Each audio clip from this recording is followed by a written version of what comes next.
सुप्रभात प्रिय विद्यार्थियों। आज हम आओ मिलकर बचाएं नामक कविता पढ़ेंगे, जिसकी कवित्री निर्मला पुतुल जी है। प्रकृति के विस्थापन और विनाश के कारण आदिवासी जातियों पर संकट मंडराने लगा है। स्वस्थ सामाजिक प्राकृतिक परिवेश को बचाने के लिए समाज की कई महत्वपूर्ण वस्तुओं को बचाना अनिवार्य है। इन्हीं वस्तुओं का उल्लेख कवित्री ने इस कविता में किया है। आइए अब हम इस कविता को पढ़ते हैं।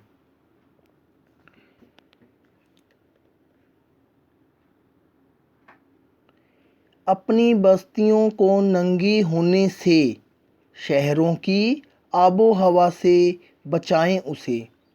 बचाएं डूबने से पूरी की पूरी बस्ती को। हंडिया में अपने चेहरे पर संथाल परगना की माटी का रंग, भाषा में झारखंडीपन।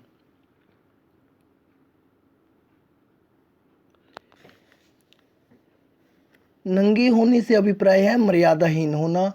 आबो हवा वातावरण या जलवायु। संथाल परगना की माटी का रंग यानी कि संथाली भाषा बोलने वाला एक क्षेत्र विशेष। झारखंडीपन झारखंड का स्वभाव। कवित्री झारखंड के आदिवासियों को संबोधित करते हुए कहती है कि सामाजिक और प्राकृतिक रूप से हम आदिवासियों की बस्तियां मर्यादाहीन होती जा रही हैं। शहरों की जलवायु का बस्तियों पर प्रभाव पड़ने लगा है।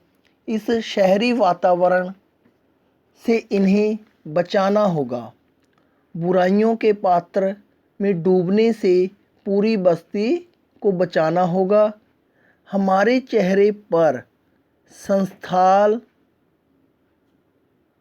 क्षेत्र की जो मिट्टी सुशोभित हो रही है, हमारी भाषा में जो झारखंड प्रांत में बोली जाने वाली भाषा का प्रभाव है, उसे बनाए रखना होगा।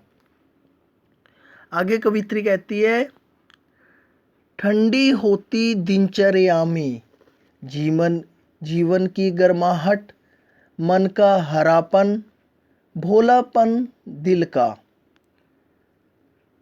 अखड़पन जुझारूपन भी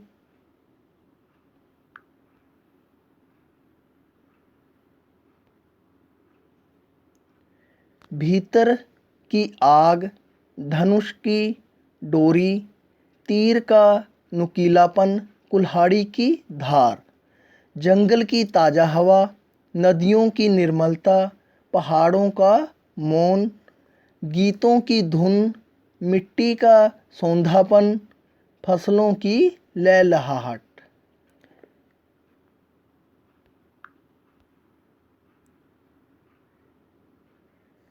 दिनचर्या का अर्थ होता है रोज के कार्य। गर्माहट का अर्थ है नया उत्साह।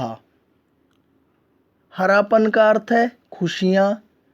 जुझारूपन का अर्थ है संघर्ष करने का स्वभाव। भीतर की आग का अर्थ है उत्साहित करने की शक्ति। नदियों की निर्मलता, निर्मलता का अर्थ होता है पवित्रता। पहाड़ों का मौन, पहाड़ों के मौन का अर्थ क्या है? चुप होना, शांत होना। सौंधापन, मिट्टी का सौंधापन, सौंधापन का अर्थ होता है सुगंध।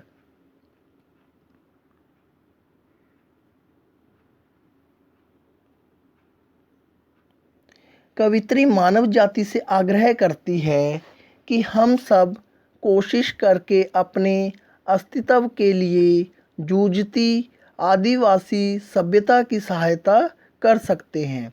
आज आदिवासियों की प्रकृति पर आश्रित दिनचर्या समाप्त होती जा रही है।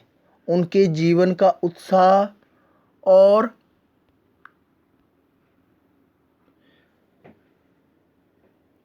मन की खुशियों का अंत होता जा रहा है। हम अपने प्रयासों से आदिवासी जाति को उनका खोया हुआ उत्साह और मन की खुशियाँ लौटा सकते हैं।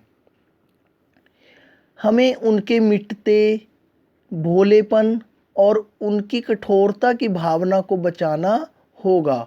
उनका भोलापन और संघर्ष करने का स्वभाव समाप्त होता जा रहा है।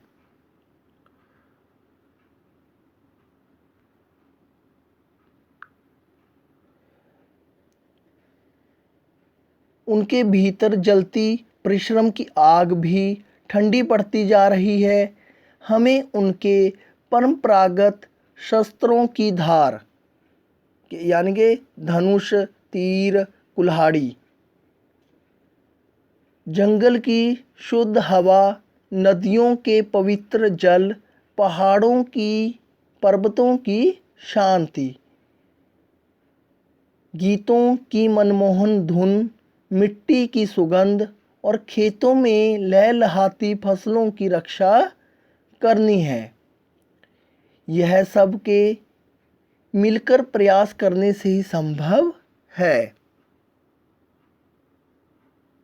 आगे कवित्री कहती है, नाचने के लिए खुला आंगन, गाने के लिए गीत, हंसने के लिए थोड़ी सी खिलखिलाहट, रोने के लिए मुट्ठी भर एकांत, बच्चों के लिए मैदान, पशुओं के लिए हरी हरी घास, बूढ़ों के लिए पहाड़ों की शांति। मुट्ठी भर का अर्थ होता है थोड़ा सा, एकांत का अर्थ होता है अकेलापन। कवित्री कहती है कि हमारे जनजीवन में फिर से नाच गाने का उल्लासमय वातावरण हो, नाचने के लिए खुले आंगन हो, गाने के लिए नए गीत हों, हमारे जीवन में हंसी हो, खिलखिलाहट हो, रोने के लिए थोड़ा सा अकेलापन भी मिले, बच्चों के खेलने के लिए खुले मैदान हों, पशुओं को चरने के लिए हरी हरी घास मिले और बड़े बूढ़ों को पहाड़ी प्रदेशों को शांत वातावरण मिल सके। हमारी यानी कि जो हमारे बड़े बूढ़े हैं, जो शांति प्रिय होते हैं, उन्हें पहाड़ी प्रदेशों जैसा शांत वातावरण मिल सके।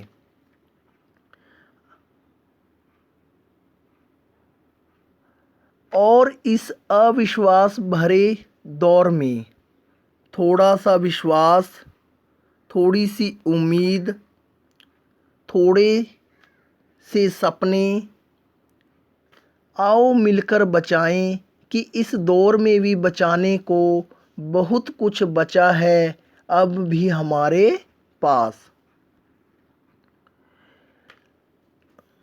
कवित्री कहती है कि यद्यपि आज चारों ओर आपसी संदेह का वातावरण छाया हुआ है, लोग एक दूसरे को शक की दृष्टि से देखते हैं, फिर भी ऐसे वातावरण में आपसी विश्वास बनाए रखना बहुत आवश्यक है। अपनी आशा और सपनों को जीवित रखना बहुत ज़रूरी है। कवित्री पाठकों को प्रेरित करती हुई कहती है कि आओ हम मिलकर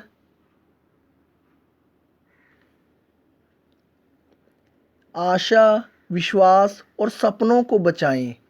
निराशा और अविश्वास के इस युग में भी ये भावनाएं पूरी तरह से मरी नहीं हैं, इन्हें बचाकर रखना चाहिए। अभी समय है, समय रहते इन्हें बचा लेना चाहिए। उम्मीद है आपको यह कविता समझ आ गई होगी। अब आपने स्वयं भी इस कविता को अपनी पाठ्य पुस्तक आरोह भाग 1 में से पढ़ना है। धन्यवाद।